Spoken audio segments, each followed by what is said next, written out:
Rachel Zegler is extraordinarily woke, but she's woke in a way that's quite deranged. No one on the right side of America can stand the star of this movie. But you don't seemingly like your own character, so she comes off as an insufferable, whiny brat. Rachel is literally the star of a Disney movie, and she acts like she's some sort of victim, and that's the sort of mentality that is just poisoning people's minds. Like, she acts like her life is so bad. I truly do believe that. There's something wrong with her. She's disturbed, she's unhappy, and she thinks it's about feminism and the patriarchy and about abortion, but the reality is she's just not stable. And you know the saying, go woke, get broke, and Disney's gonna lose money on this movie, and I believe it only made less than $1 million in China. And if you disagree with this sentiment, I don't need your business. Thanks. Every time she speaks, she gets less likable. There's some clip of her on the internet in her Snow White outfit saying, "Every hour I am in the outfit of Snow White wearing the dress. All 18 hours, I deserve to be paid for every single one." Oh, really? Are you having trouble paying your bills, Rachel? Did Steven Spielberg not pay you for your role in West Side Story? Did Disney fail to give you a healthy paycheck for, cry me a river. She's just exactly everything that we can't stand. I'm gonna stand there 18 hours in a dress of an iconic Disney princess. I deserve to be paid for every hour that it is streamed online. Rachel Zegler's downfall, the $250 million scandal that forced her into exile. The private jet lifted off from Los Angeles International Airport under the cover of darkness, its destination set for Dubai, a city known for its luxury, secrecy, and most importantly, its distance from Hollywood's prying eyes. On board, Rachel Zegler sat in silence, her phone powered off, her social media accounts abandoned. Just days earlier, she had been the star of Disney's Snow White remake, a rising A-lister with a golden future. Now she was fleeing from the backlash, from the lawsuits, and from the studio that had once promised to make her a legend. This wasn't just a career setback. This was a full-blown scandal, one that would expose the dark underbelly of Hollywood, the ruthless calculus of corporate damage control, and the terrifying speed at which a rising star could fall from grace. By the time her plane touched down in the UAE, Disney had already begun erasing her. Studio executives were holding emergency meetings, lawyers were reviewing contracts, and PR teams were working overtime to spin the narrative. The numbers were brutal. Snow White had bombed harder than any Disney live-action remake in history. Losing an estimated $250 million, critics savaged it, fans rejected it, and Zegler, she had become the face of the failure. A cautionary tale about what happens when an outspoken young star collides with the ruthless machinery of corporate Hollywood. But how did it all go so wrong? Alex, what has been the reaction to Disney's latest expensive own goal?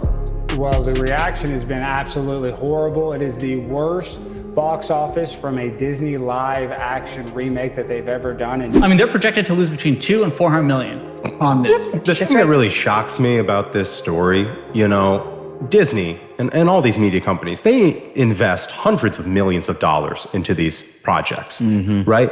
Have they ever thought about maybe a little bit of vulnerability study, opposition research, that sort of thing before you go and hire some Zoomer who's a lunatic? Oh my gosh, I saw we didn't even see, but I saw the logo and I went, that's my name, Snow White's up there, and I cried my eyes out.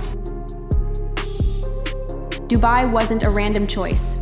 For celebrities in crisis, the glittering metropolis had become a sanctuary, a place where legal troubles could be outrun, scandals could be buried, and the paparazzi had limited reach. More importantly, the UAE had no extradition treaty with the United States. If Disney decided to come after her, whether for breach of contract, clawbacks on her $5 million paycheck, or even defamation, she would be harder to reach. Sources. Close to Zegler claimed she was exhausted and needed space, but insiders whispered darker theories. Was she hiding from Disney's lawyers? Had she been forced to leave before the studio could take legal action? Or was this a strategic retreat, giving her time to plot a comeback far from the toxic fallout? One thing was certain, she wasn't coming back anytime soon. And she and Gal Gadot, who plays the evil queen, were caught on the red carpet. This is actually from September of 2022, but it's resurfaced now because the movie's coming out, talking about what we should expect from Snow White. You said you were bringing a modern edge to it on stage. What do you mean by that? I just mean that it's no longer 1937, and we absolutely wrote a Snow White that is not going to be saved by the prince. She's not going to be saved by the prince, and she's not going to be dreaming about true love. She's dreaming about becoming the leader she knows she can be. Oh my God. Nobody Who wants wants that. a movie about true love? What kind of woman do we want out there seeking true love, Eliana? It's the outrage. Who hates when I win? The winged victory came to the Louvre in pieces, and people still line up to see her. And I can only hope that despite my flaws, and despite my cracks and my breaks, and there are many of them, Spend 1 minute on Snow White and how it had totally imploded at the box office this weekend. It was so delicious. The thing they spent $170 million to make the thing, and it had the lowest opening, under $50 million, of any of these live action Disney remakes that they've ever had. Even the one that was their worst, Dumbo, did better than this has done. Disney had bet big on Snow White. The studio had greenlit a $200 million budget, confident that the combination of nostalgia, Zegler's star power, and a modern feminist twist would guarantee another Beauty and the Beast level hit. But from the very first trailer, fans revolted. The original 7 dwarfs were replaced with magical creatures of varying genders and ethnicities, a decision that sparked immediate backlash. Traditionalists accused Disney of erasing the classic tale, while even progressive critics questioned why the studio was remaking a story it seemed to dislike. Instead of calming tensions, Zegler poured gasoline on the fire. In multiple press appearances, she mocked the 1937 original, calling it dated, weird, and problematic. The prince, a stalker. The love story, patriarchal nonsense. At the film's premiere, Zegler was asked about the changes. Her response? We didn't want to tell a story about a girl waiting for a man to save her. We wanted Snow White to be a leader. The clip went viral, and not in a good way. Audiences stayed away in droves. The film opened to 39 million domestic. Disney had projected 75 million plus, and less than 1 million in China, a market crucial for recouping blockbuster budgets. By its second weekend, ticket sales had plummeted 72%, a death knell for any major studio release. Disney's panic set in immediately. The original cartoon came out in 1937, and very evidently so. There is a big focus on her love story. With a guy who literally stalks her. Yeah. Weird. Super weird. So we didn't do that this time. So no prince or a different kind of prince? We have a different approach to what I'm sure a lot of people will assume is a love story just because we cast a guy in the movie. Right. Andrew Burnap, great dude. It's really not about the love story at all, which is really, really wonderful. And whether or not she finds love along the way is anybody's guess until 2024. All of Andrew's scenes could get cut. Who knows? I'm here on the Disney lot. I'm going to go surprise some fans who are at a lovely little event and party set up to celebrate all things Snow White. Let's go! One more. Let's see if we can do it even louder. Ready? 3, 2, 1. Snow White! Hi, guys!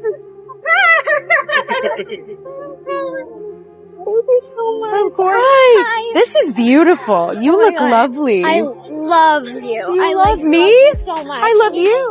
Say bracelet! Bracelet! Woo! Obsessed. This is the best day of my life. This is the best day of my life.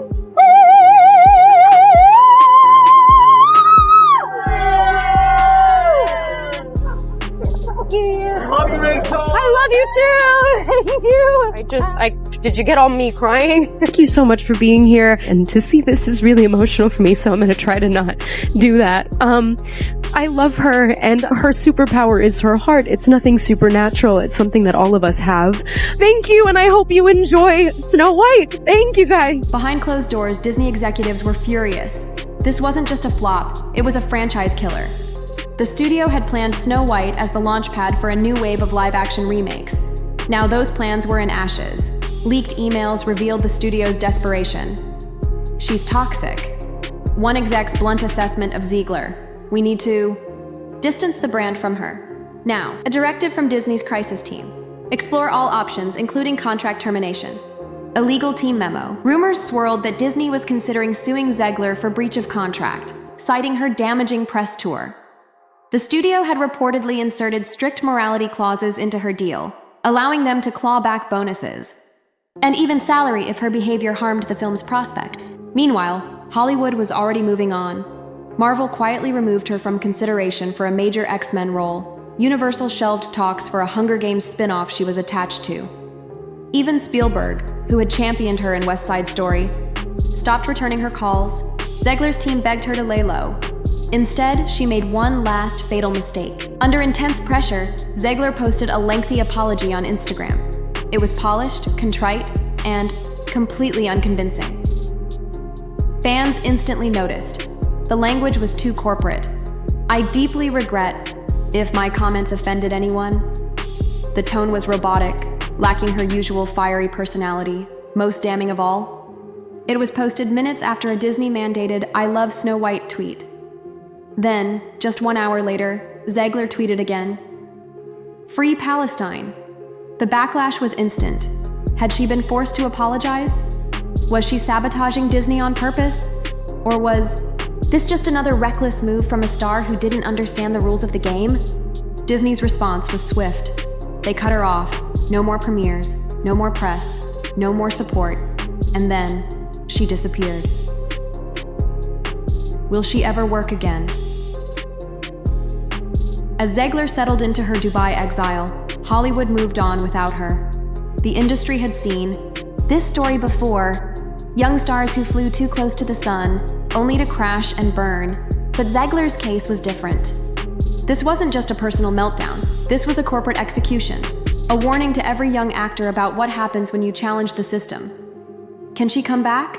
History says it's possible, but not anytime soon. Gina Carano was fired from The Mandalorian for controversial tweets. She rebranded as a free speech martyr on the far right. Amanda Bynes survived her public breakdown, but never regained her A-list status. Johnny Depp won his defamation case, but remains Hollywood. Poison Zegler's path? Unknown. But one thing is certain: Disney won't be forgiving her anytime soon.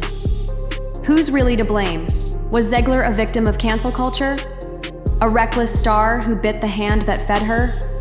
Or just a young woman who got chewed up by Hollywood's ruthless machine? The truth is messy. Disney knew who they were hiring: an outspoken, politically active Gen Z star. They wanted controversy. They just didn't want it to backfire. And Zegler? She underestimated the power of the studio and the price of defiance. Now, from a luxury villa in Dubai, she has plenty of time to think about what went wrong. But Hollywood has already moved on to the next shiny new star.